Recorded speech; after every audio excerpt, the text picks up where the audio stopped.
What is going on, everyone? My name is Andy. Welcome back to another FPL video. In this one, it's some of my final thoughts ahead of the Game Week 16 deadline. So I'm going to talk through the potential of double Game Week 24, then go through the press conference information, answer some of your questions, and then talk about my team at the end. If you enjoyed the video, make sure to give it a like. Hit that subscribe button if you haven't done so already. Let's get into it. So before we get into the press conference information, I think it's worth talking about double Game Week 24. Now, don't panic. This hasn't been officially confirmed yet. But the Daily Mirror put out an article yesterday suggesting that the Everton-Liverpool game that was postponed, the intention is to play it on the 11th of February. And if that's the date it happens, that would be in Game Week 24. So if that gets confirmed, Liverpool would have 2 away games against Bournemouth and Everton would have 2 home games against Leicester and Liverpool. Now, Ben Crellin, who is well worth a follow on Twitter if you're not already, said that it would be announced in the week leading up to the Game Week 23 deadline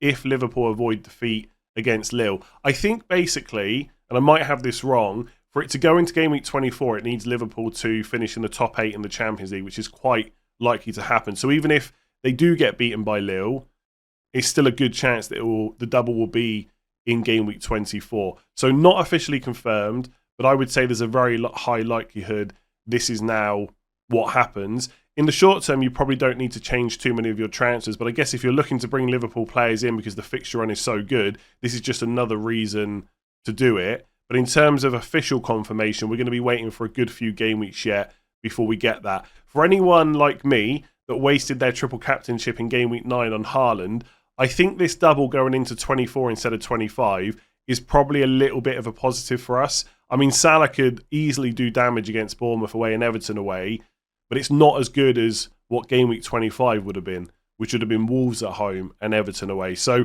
a little bit of a silver lining there, but I'm still expecting Salah to do way better than the 6 points that Haaland got in Game Week 9. If you used it in Game Week 2 on Haaland against Ipswich, then you're absolutely laughing. Should this make you hold on to Everton players? Probably not. I guess if you've got someone like Mikalenko, you could store him away as your 5th defender and just hold him all the way through. But the fixtures are pretty rough for Everton before this double. So I'm not sure there's a huge reason to hold on to anyone you've got like McNeil. Some of you might still have Calvert-Lewin somehow. But for Liverpool players, they're just excellent. They're excellent even without this double, even better with them. There is also, by the way, not just triple captain that you might want to use in this week. For those of us that have used triple captain, or for those people that want to save it until later in the season, maybe even assistant manager chip. Because Everton are at home for both these games if it goes into 24.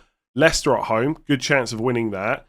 And then Liverpool, probably not a strong chance of winning, but could they get a draw at home in a Merseyside derby? Potentially, and that would be big points because Liverpool would be more than 5 places above them. So lots to think about.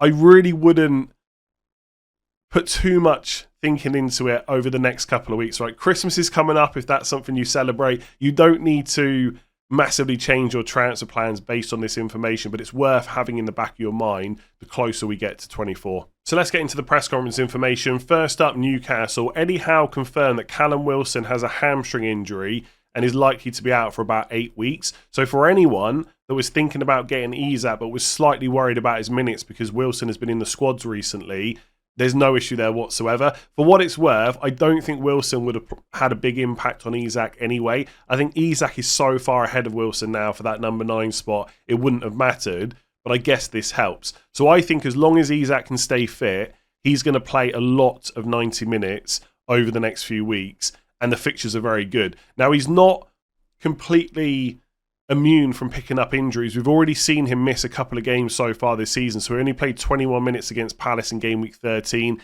He missed both Game Week 6 and 7 earlier on in the season. So he's not like a Salah or a Bruno Fernandes. But when he has played, he's almost always played 90 minutes when he started. So I think he looks like an excellent option over the next few weeks. I'm still not sure whether I'm going to bring him in myself.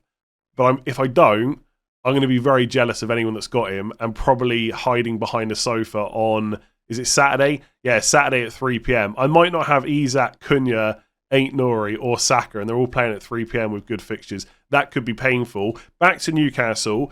Nick Pope will see a specialist today before a call is made for tomorrow. That's what Eddie Howe said. There's rumours going around on Twitter from various different places that Pope could be out for 1 to 2 months. Now, that is not officially confirmed at the time of recording, but it's getting to the point where it's almost like there's no smoke without fire. So I think we're not going to see Nick Pope for the next few games. There's probably not a huge amount of Nick Pope owners out there, so you don't necessarily need to panic about that. But I guess it makes Lewis Hall a slightly worse option, because Newcastle's defence will suffer a little bit without Nick Pope. But for anyone that's bought him or wants to buy him, he's gone up to 4.5 now. I think the next few fixtures are actually pretty good still. So it wouldn't make me massively panic. Trippier also back.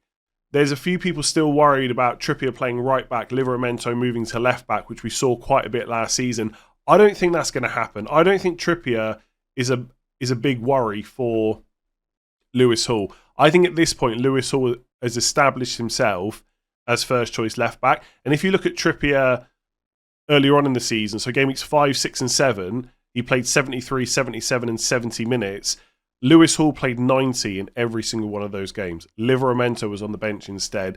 So it's not, I can't sit here and tell you it's 100% guaranteed that if Trippier plays, Livramento won't move to left back, but I don't think there's a very big chance of it happening. I think the bigger worry for Lewis Hall longer term will be the return of Botman. And Eddie Howe said on him, he's been training consistently now for around 4 weeks, but that was the plan. We are taking medical advice and trying to follow the right protocols for the injury he's had to try and make sure we give him the best chance to stay fit. The plan is late December or early January at the the plan is late December or early January at the earliest he will be available for us. So potentially by around game weeks 19, 20, Botman could be back. Now, Botman's a centre-back, Hall is a left-back. Why does that matter? Well, at the moment, you've got Cher and Dan Burn playing centre-back. When Botman comes in and when he's fully fit, he will play. And it'll almost certainly be alongside Cher. So where does Dan Burn go?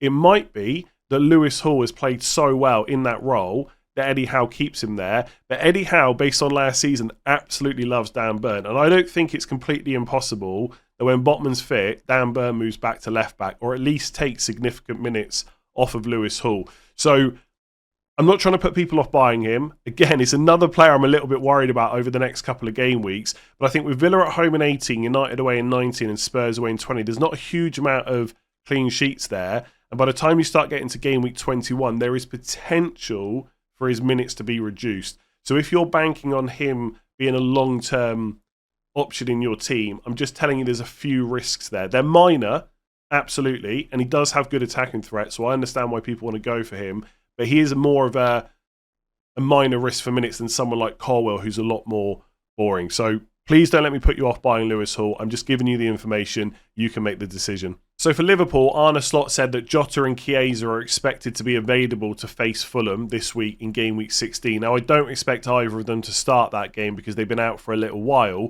but I think Jota in particular is worth keeping an eye on. His price now is down to, let me just bring up Liverpool here, it is 7.2 million, and we know, based on what happened earlier on in the season, he's ahead of Nunez in the pecking order for that number 9 spot. Now, it could be that even when Jota's back fit, that Slot plays Gakpo left wing, Diaz through the middle. We've seen that as well. But I think if Jota can get fit and stay fit, he's going to get a significant amount of minutes. And he's the kind of player where you might want to leave that third Liverpool spot open as we get closer to that double game week, because he's going to be a huge differential. Hardly anyone owns him anymore because he's been out for a while. With Chiesa, I don't see him taking minutes off that front 3 spots anytime soon. There was another tweet that I saw where Slot said, you know, it's hard to know what Chiesa... It's something I'm paraphrasing a little bit, but basically it's hard to know what Chiesa can offer because he hasn't played much football for the last 5-6 months. So he's not going to have a significant impact on minutes anytime soon. I think these two are more likely to start in the Carabao Cup midweek between the Fulham and Spurs games in game week 16 and 17.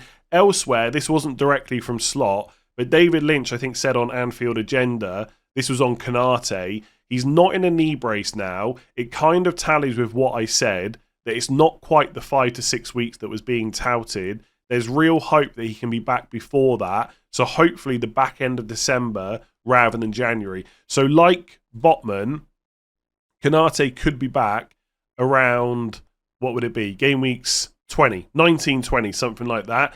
So it really puts me off buying Gomez, basically. That's the long and the short of it. Because when Konate can get fit, he is going to be back in that team alongside Van Dijk. Gomez is a good player, but that partnership between Konate and Van Dijk has been so good this season.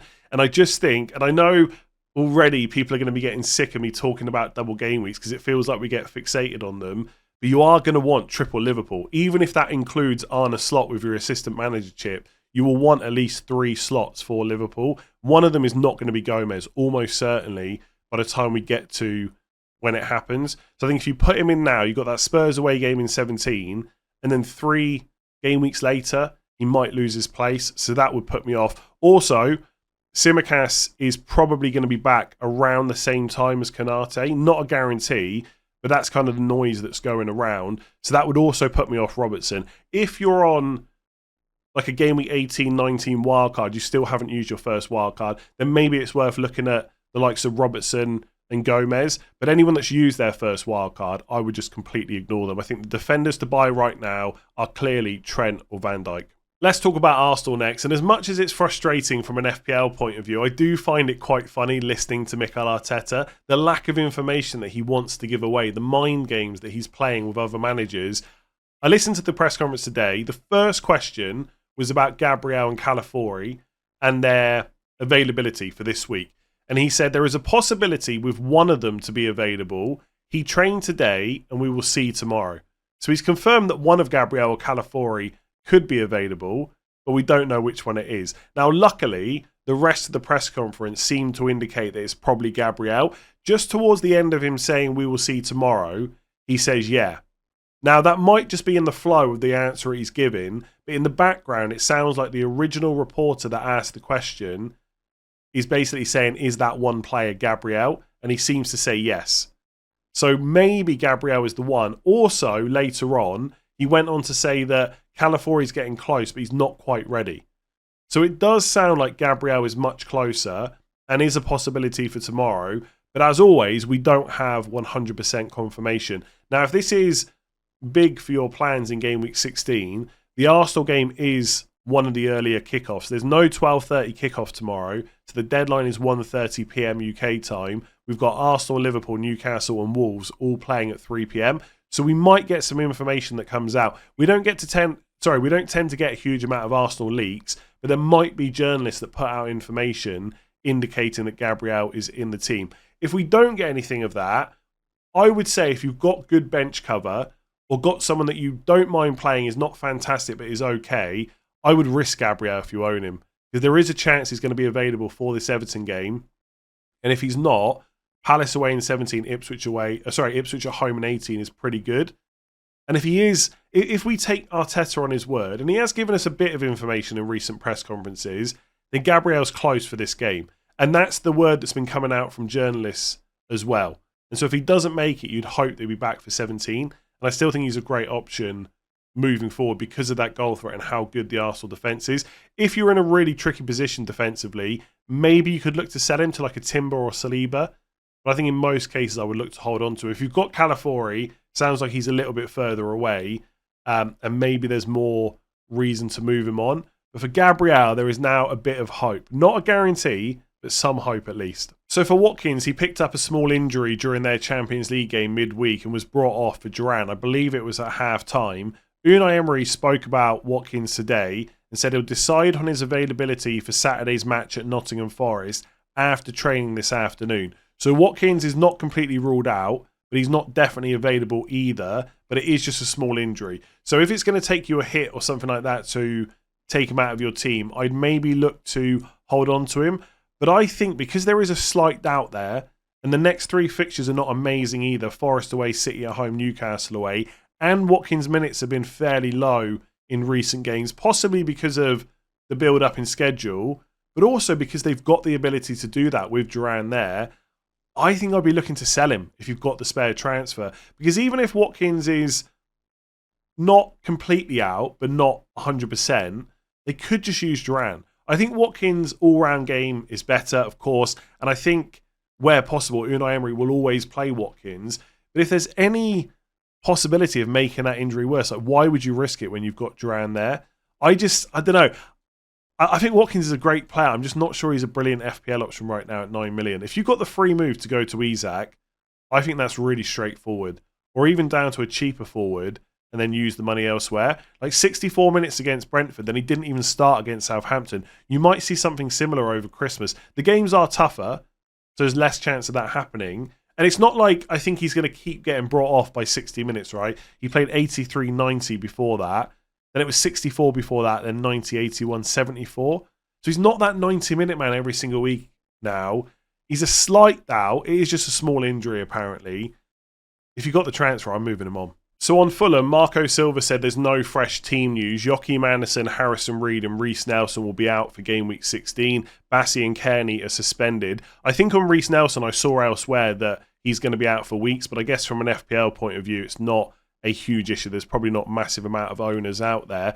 Joachim Andersen, though, there is some interest. Some of you might already have him in your squad. Some of you might be looking at buying soon. He's down to 4.2 million. We know he's got a bit of goal threat. And Fulham's fixtures from 17 onwards are mostly pretty good. Chelsea away in 18 is not great, but outside of that, they've got some very playable fixtures. And Fulham's defensive numbers have been good so far this year. So Marco Silva went on to talk about Joachim Andersen, saying it's possible he's fit for the Southampton game. The actual quote, he's already on the pitch working, not with the team yet. So he's not back in team training. He's the closest one to being available. I don't know if it will be for Southampton, but I really believe that before the end of the month, he's going to be back. So he's not ruled him out for game week 17, but I would say that makes him quite unlikely. So if all your transfer plans rest on bringing in a 4.2 million defender, it looks unlikely he's going to be fit for that game. Then obviously you've got Chelsea away straight after, but there is a chance. If not, then by the end of the month, end of December, he's going to be back. So there's lots of defenders in that situation. And like I said, 4.2 is such a good price. Even from game week 19, which is 29th of December for Fulham, you got Bournemouth at home, Ipswich at home, West Ham away, Leicester away, United at home, Newcastle away, Forest at home, Palace at home, even then Wolves away in 27. So if later on he can get fit and you want a cheap defender, he's going to be the one to go for, and maybe worth holding on to if you already got him in your squad, if you can kind of store him away as your 4th or 5th defender. But in terms of buying him now, it feels a bit risky. So for Bournemouth, Iraola was talking about a couple of the bigger injuries they've had recently, Senesi and Tavernier. No timelines, but on Senesi he said, when you have a muscle injury and you decide to go to the surgeon, it's a big one, 3 to 4 months. So for anyone looking for a cheap Bournemouth defender, someone like Howson looks like he's going to get pretty good minutes. Now, I won't pretend that I'm massively up on Bournemouth overall. Like, there could be other centre-backs that maybe Iraola will want to try at some point. But the fact that he's come in and played back-to-back 90s, has already scored as well, I think we can probably assume that he's going to be first choice moving forward. He's also about 6'4" as well. So you never know. Maybe more headed goals from set pieces are coming. He's also got a ridiculous penalty record. He took a lot at youth level, I think it was. Something like 8 in 9. I don't think he's going to be taking penalties anytime soon. But something else to... It's just interesting anyway. But forget about penalties. 4.3 million Bournemouth defender. The defensive stats aren't that bad. And they've got some pretty playable fixtures coming up. So West Ham at home in 16, good. United away in 17, a bit tougher. Palace at home in 18, not bad. Fulham away a bit tougher in 19. Then Everton at home in 20. After that, you've got Chelsea away, Newcastle away, Forest at home, Liverpool at home. Not a huge amount of clean sheets there. But if you had to play them against Forest in 23... not that bad. So I would say there's 1, 2, 4 games in the next 4 game weeks where you could play him, and it looks like his minutes are going to be pretty good. So 4.3 million, that's quite decent. On Tavernier, he said it's not a big one, only a few weeks. Now, obviously, because we're in the middle of December, there's quite a few fixtures to come up. So, even if it's only like 2-3 weeks, he's probably going to be missing right up until game week 20, maybe 21. Most people don't own Tavernier. If you do, then he's definitely a sell. I don't think this massively changes other Bournemouth player minutes that you might be considering. Semenyo pretty much plays 90 every week anyway. Kluivert maybe might get a few more minutes. Like, he's often subbed off between 60, 70. So possibly his minutes go up. He's on penalties as well. I'd rather buy Semenyo for 0.2 more personally. Maybe someone like Utara. I've probably pronounced that wrong. He's got a goal and assist in the last game. Pretty good numbers in the last 2 games off the bench as well. His minutes might go up, and maybe you could put him in the category of like Enzo Fernandez, Amad Diallo, etc. But I think I would just avoid it if Tavernier is not going to be out for, more than a few weeks. So Howson, I think is how you pronounce it, is probably the one to look out from Bournemouth that we weren't considering before. 4.3 million, some decent enough fixtures coming up, and his minutes should be pretty good with Senesi out. So let's get into some of your questions. What are your thoughts on Iwobi as a 5.7 million cheap midfielder over the likes of Rodgers, Semenyo or Enzo? 2 goals, 2 assists in the last 5 game weeks and started every game this season. Now in isolation, I quite like him. The price is good. As you've pointed out, he started every single game this season. But not only that, the minutes are very good. So most of the time he plays the full 90. There's only been 1, 2, 3, 4, 5 games where he hasn't played the full 90 minutes. And in 3 of those, he played 85 plus. So always starts, minutes are great. I don't see that changing anytime soon. And also the fixtures are pretty good. After Liverpool away, Southampton at home, Chelsea away, Bournemouth at home, Ipswich at home. Pretty good run, and you'd be less worried about playing an Iwobi against Chelsea away than you would be like a Joachim Andersen, who I mentioned earlier. In terms of the underlying numbers, and as always, if you want to check this stuff out and all the other tools on Fantasy Football Hub, link in the description below. 30% off at the moment, 30-day free trial. Iwobi's underlying numbers, 0.13 expected goals per 90, 0.22 expected assists. So nothing to get excited about, but he is also just a cheap midfielder, right? That's always going to play. So it's not that bad. I think when you start comparing him to some of the other players on the list, that's where I'm less sure about him being the one to bring in. So if we look at Semenyo, for example, another player that almost always plays 90 minutes, he's putting up 0.3 non-penalty expected goals per 90, 0.15 expected assists. So his expected goal involvement numbers are better than Iwobi, and they're more than double the goal threat as well. So for me, when Semenyo is also, I think, 5.7 with fairly good fixtures coming up, I think it's difficult to make a case that Iwobi is better. Now, I think with Semenyo, he was really popular recently, but people have noticed that he hasn't been returning, and therefore they've gone a little bit cold on him. But I just think if we were going into game week 1, and we knew that Semenyo and Iwobi were mostly going to play 90 minutes, and we looked at their stats, and the fixtures were similar, I'd pick Semenyo every time. So the fact that he's not returned recently shouldn't play a massive part in our decision. Like, it is only 1 goal in the last 4, 5, 6, 7 games that he's played. So it's not great, but the numbers overall this season have been decent. You got West Ham at home, United away, Palace at home, Fulham away, Everton at home, next 5. It does get trickier after that, but I don't think it's so bad that he's a worse option than Iwobi. So at the same price, I would find it quite hard to pick Iwobi over Semenyo. Not to say that Iwobi's bad, I just think Semenyo is better. With Morgan Rodgers, he's not going to guarantee you 90 minutes every week, but I do think he's a player that we probably worry about more than we should in terms of the minutes, because he often plays 80 plus, or has done quite a bit this season. He's always started as well. And attacking wise, Villa are a decent team, and he's mostly playing in that number 10 role, not always. The next few fixtures are not great though. Forest away, City at home, Newcastle away. He's also on 4 yellow cards. There's only 1 away from a suspension, whereas Semenyo has already served his suspension.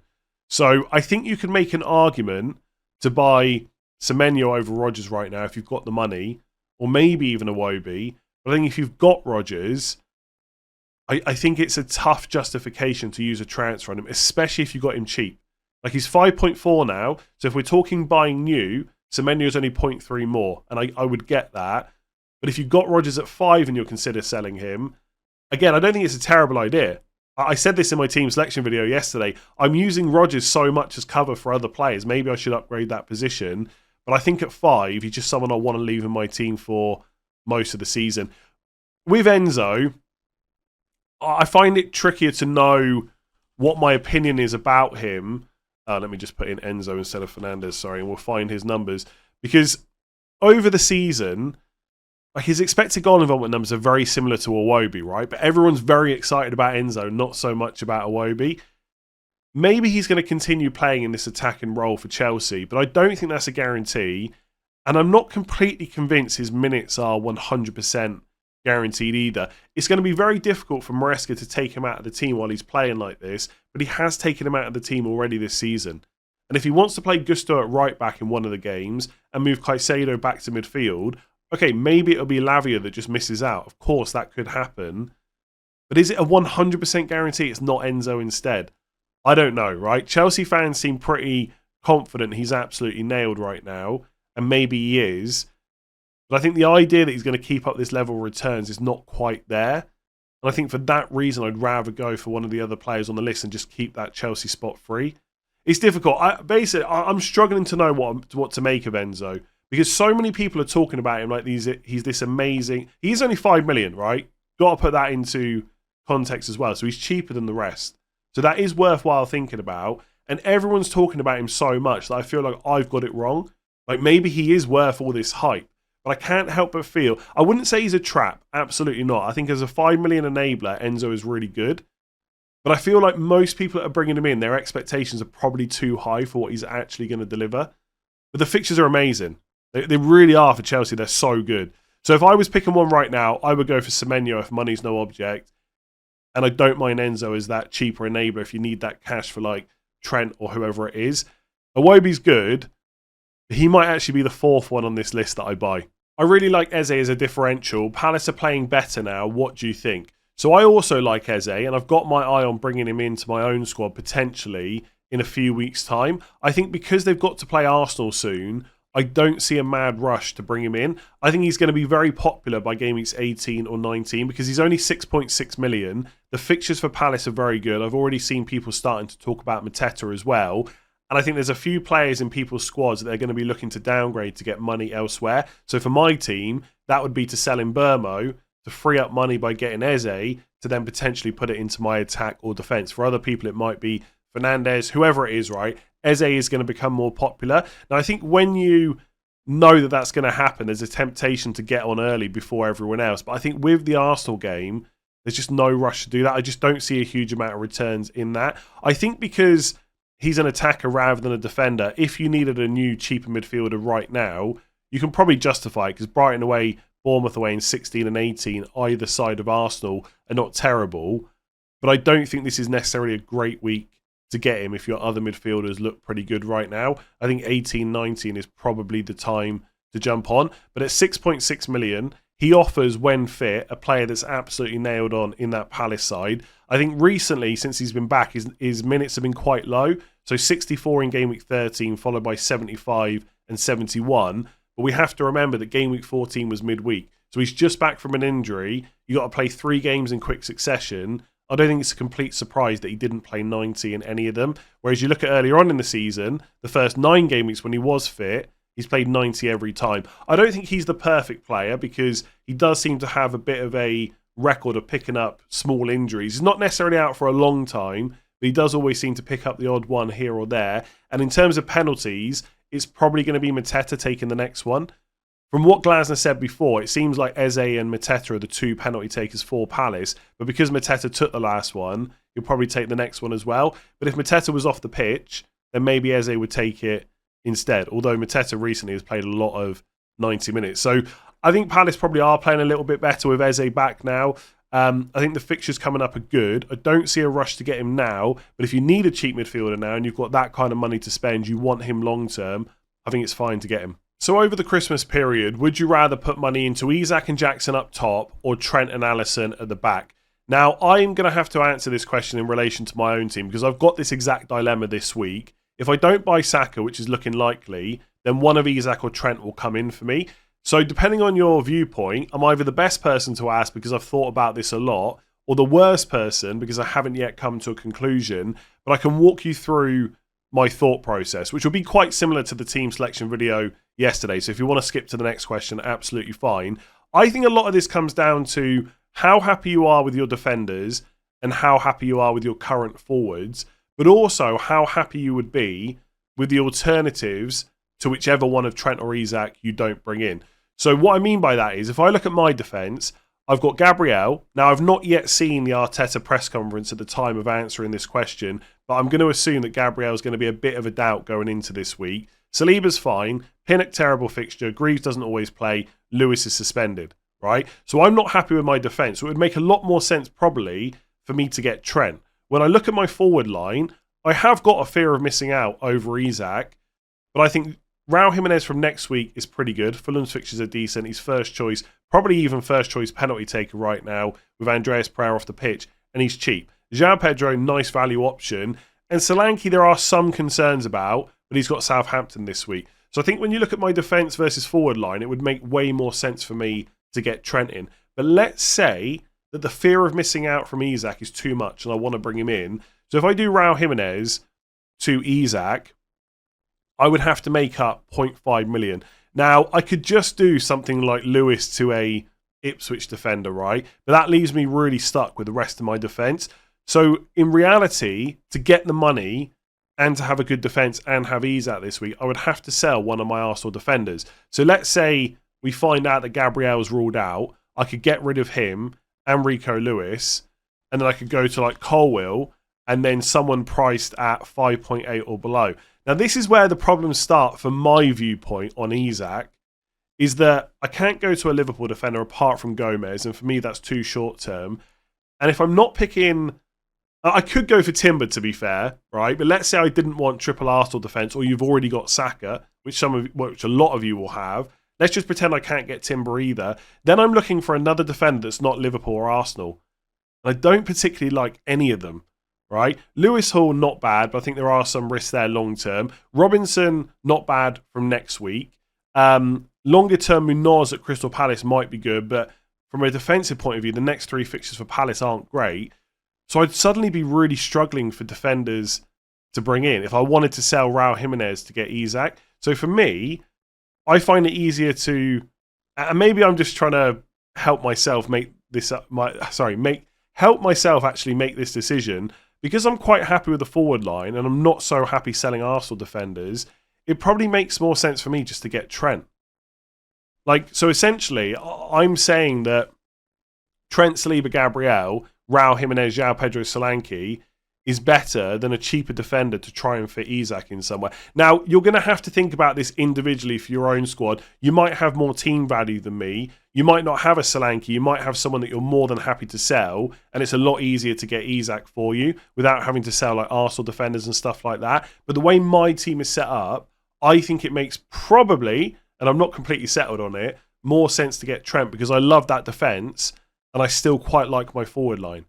I think if I've got to start choosing lots of 4.5 million defenders just to fit Isak in, I'm not sure I'm so happy with it. And I know people will say, not been a huge amount of clean sheets. If you look at the total points that defenders have got so far, the top one is Van Dijk on 64, Trent on 61, Gabriel on 60. It's not massive compared to attackers.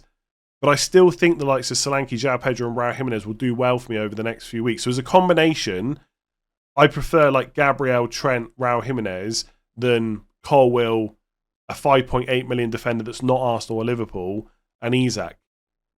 So I think I've kind of talked myself into maybe going Trent. Don't be surprised if by the deadline tomorrow I've got Isak, because I do have a massive fear of what he could do the next couple of weeks. But I think for me, I just find having Liverpool and Arsenal defenders so... It's almost like you're just at peace with your team. You just don't have to worry about them, apart from the fact when they're yellow flagged. And I'm going to look like an idiot if I see Arteta's press conference in 40 minutes and he says that Gabriel's fully fit, but that seems very unlikely. So, yeah, I think most people would say put your money up top because defenders don't get you points anyway. And I think that's fair. If you just want to go cheap in defence, if you're happy with it.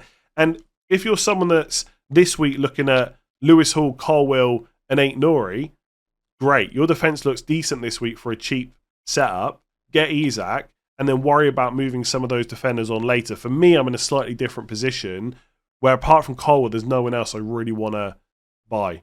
So that probably hasn't helped, right? Ideally, you get Trent and Isak, I think, and ditch Jackson and Allison. Yeah, anyway, that's the thought process. Try and do something similar for your own team and see if you actually get an answer. So I get why some people are selling Rico Lewis, but isn't he someone you would want from Game Week 18? Or are Man City playing so badly that all their players should be avoided? Now, just on that last part, City are playing pretty bad, probably the worst we've ever seen them under Pep Guardiola. But I'm a big believer that fixtures can turn things around. Now, the next two are not necessarily easy, but not terrible either. Man United at home, Villa away. Then you've got Everton at home, Leicester away, West Ham at home, Brentford away, Ipswich away. So we will see some improvement in Man City's performances. That being said, I would avoid buying any Man City player right now. Rico Lewis is suspended, so you're not going to bring him in. Ederson, is he going to play or will it be Ortega? They're both really expensive.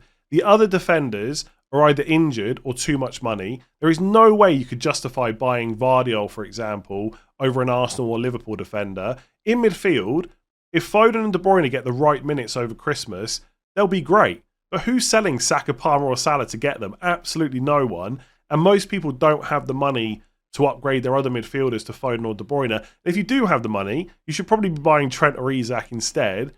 And then no one's buying Haaland. I don't think I even need to talk about why that is. In terms of holding on to them, I think it's difficult for anyone outside of Lewis. Like, Haaland is just too much money for what he's delivering. Even if his goal involvement picks up over the next few weeks, the likes of Salah, Palmer, Saka are going to do so well, I don't think it will matter. And also, this is why you don't introduce a chip partway through the season. Haaland owners are now at even more of a disadvantage with the assistant manager chip because you've got to pay money to have a manager. So those of us that have sold Haaland have got more money to spread around our squad, and we're also going to find it easier to get our assistant manager. If you hold on to Haaland much longer, especially with his value going down, that's going to become difficult. So unfortunately, I think Haaland owners have been pushed into a position where for most people that own him, it's probably still a good move to sell him, even though the fixtures are about to get really good. On Rico Lewis specifically, I'm mostly looking to sell him because I'm not 100% confident about his minutes coming up, but also because he's the most expensive of my non-Arsenal defenders. So that just gives me more flexibility later on to get the likes of Isak, Trent, whoever it is that I don't buy this week. So that's part of the thinking. It's not necessarily that I think long-term Lewis is terrible compared to Pinnock. He's just more expensive. I will say, though, that if you look at the Man City defence right now, John Stone's finding it extremely hard to stay fit. Ake is out again. Akanji is still flagged. I'm recording this before I see Man City's press conference, by the way, so maybe they'll all be fit, but it's unlikely. So Lewis is probably going to get pretty good minutes. And when you compare him to other, like, 4.5 million defenders, there's not a huge amount of standout options, right? Robinson could be great from next week. Colwell's not bad either, but none of them are so far ahead of Rico Lewis that you couldn't make a case to keep him. And if he does get good minutes from this game week 18 to 22 period, I think he's okay to hold. If you're willing to risk that you won't always have the news that he's going to start, and sometimes he might get benched. Like we saw what he did the other day against Palace, right? Playing in an advanced role, took his goal really well. No reason he can't do that again. So if you're in a position where Lewis is your fourth or fifth defender, and it's not going to affect you keeping hold of him a bit longer, I actually quite like the play to hold him for those good fixtures, but I think there's lots of reasons to also sell him. Once those defenders get back, his minutes will go down.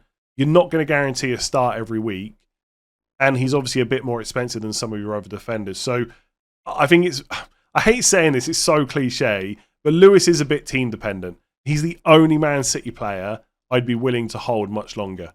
That's it. Can't believe I've said that because City are usually great. It's not working right now, not for FPL. So I'm going to end this video as always by talking about my own team. If you're not interested in that or you heard enough in the team selection video yesterday, this would be a good time to switch off. For anyone that does want to hear about it, I'm a little bit closer to knowing what I'm going to do with my free transfers now I've heard all the press conferences. So as it stands, 2.6 million in the bank, 3 free transfers going into game week 16. I've got Raya, Gabriel, Saliba triple up in defence. Rest of my defence looks terrible. Lewis is suspended, Greaves, Wolves away, Pinnock, Chelsea away, which is not ideal. In midfield, Palmer is still my captain. Not completely ruling out switching to Salah, but I think I want to go for the player that I would consider a slight differential with a better fixture. Salah may end up being the better option. He's great this week too. I think you flip a coin between those two or just go with whichever one you prefer. If that's Salah, fair enough. I'm going to go with Palmer. Rest of the midfield, Fernandes against City away. Mbeumo against Chelsea away. Rodgers against Forest away. Then up front, I've got Solanke, Southampton away, who was rested in Europe last night, came off the bench for Spurs. And then João Pedro, Palace at home. Then on the bench, Raul Jimenez against Liverpool away, who is not great this week, but 17 has got Southampton at home. Fingers crossed that he starts that game. And with Andreas Pereira not regularly starting at the moment, I've basically got a very cheap penalty taker and a good team with good fixtures. So I'm hoping Jimenez does well for me. With Gabriel, I would say the news we got from Arteta, but the potential hope we have from Arteta that Gabriel could play tomorrow really makes me want to keep him. And so I'm probably going to go without Saka for one more week. Maybe for a long time, right? But I'm probably not going to buy him this week because to do it, I've got to sell someone. I could do Raya. Like, I've looked at this, by the way. I've looked at Raya to, let me just make this a bit smaller, to Alisson.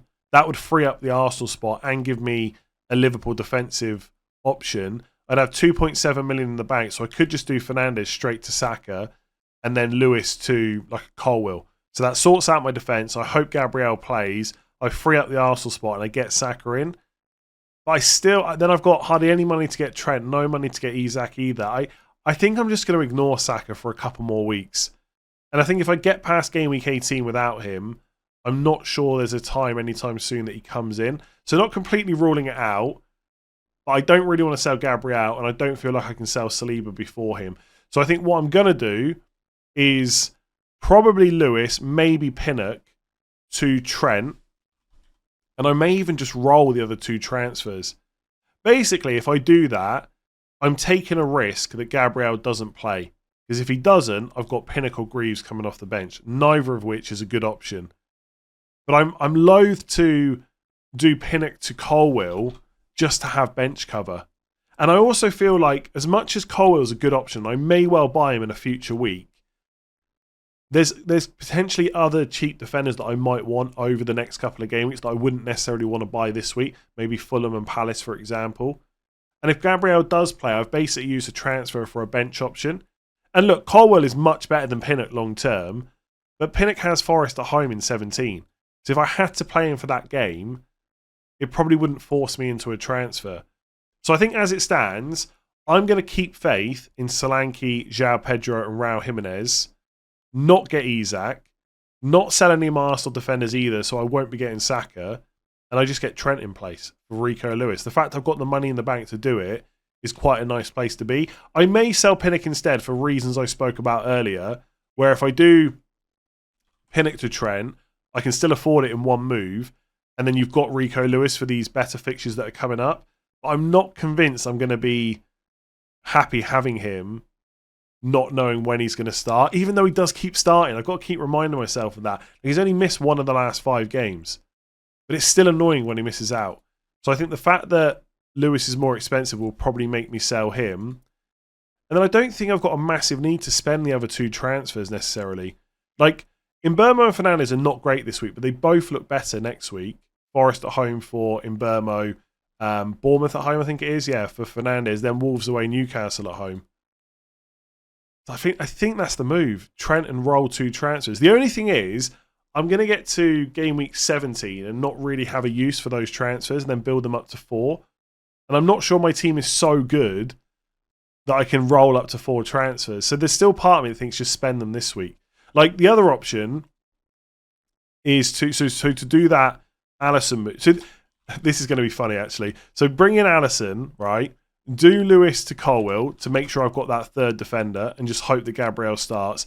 Fernandes to Saka. That would leave me 0.7 in the bank.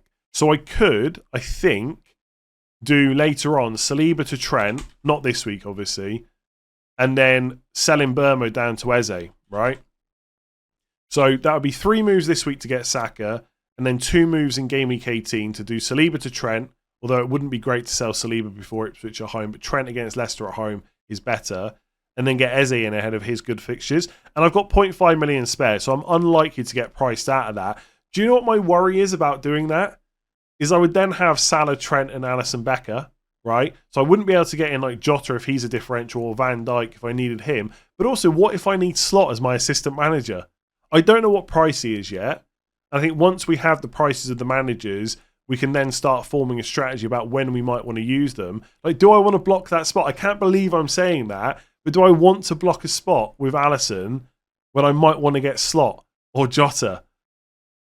So I actually quite like this move, the Raya to Alisson, Lewis to Colwill, Saka in for Fernandes. It's quite nice, to be honest, and it still leaves me a route to get Trent later on. It's a big risk keeping Gabriel, I get that, with my defence on the bench, but I think I'm willing to take that risk. So I'm probably not going to get Isak, I don't think. I'm quite happy with my forward line. I think there's lots of value in João Pedro and Raul Jimenez, and Isak's better than Solanke, but he's also more expensive. So look, I'll leave it there because this is already over 6 minutes. I'm drawing no more conclusions than I did yesterday. But I think right now, the main two options are Trent in for free, one move, roll the other two. And obviously that still leaves me plenty of chances to get Saka later if I want to. Or I do the Saka, Alisson, Colwill move and then save Trent and Eze for later. Alice, if he gets injured, that's going to really bug me. But I guess I could just jump to Kelleher instead and then free up some money. Not having Saka has gone really well the last few weeks. It's not going to continue for long, though. Everton at home, Palace away, Ipswich at home. There's big points in these games for him. And that's what worries me. So highly owned as well. And I love him as well. And then I'd have the Saka, Salah, Palmer triple up, which everyone's got right now. And that would be set for a long time. And I still get Trent. Triple Liverpool, double Arsenal. 0.5 in the bank. Yeah. I think right now I'm going Trent and rolling 2, but I might get Saka. I'll leave it there because I'm not providing any useful information at this point and my throat is hurting. Give it a like if you enjoyed it. Hit that subscribe button if you haven't done so already. Rate 5 stars if you listen on podcast. And I will catch you tomorrow for the deadline stream. Remember, it's a later deadline tomorrow, so it will start at half 11 in the morning UK time, and the deadline's 1:30 PM. I'll catch you then.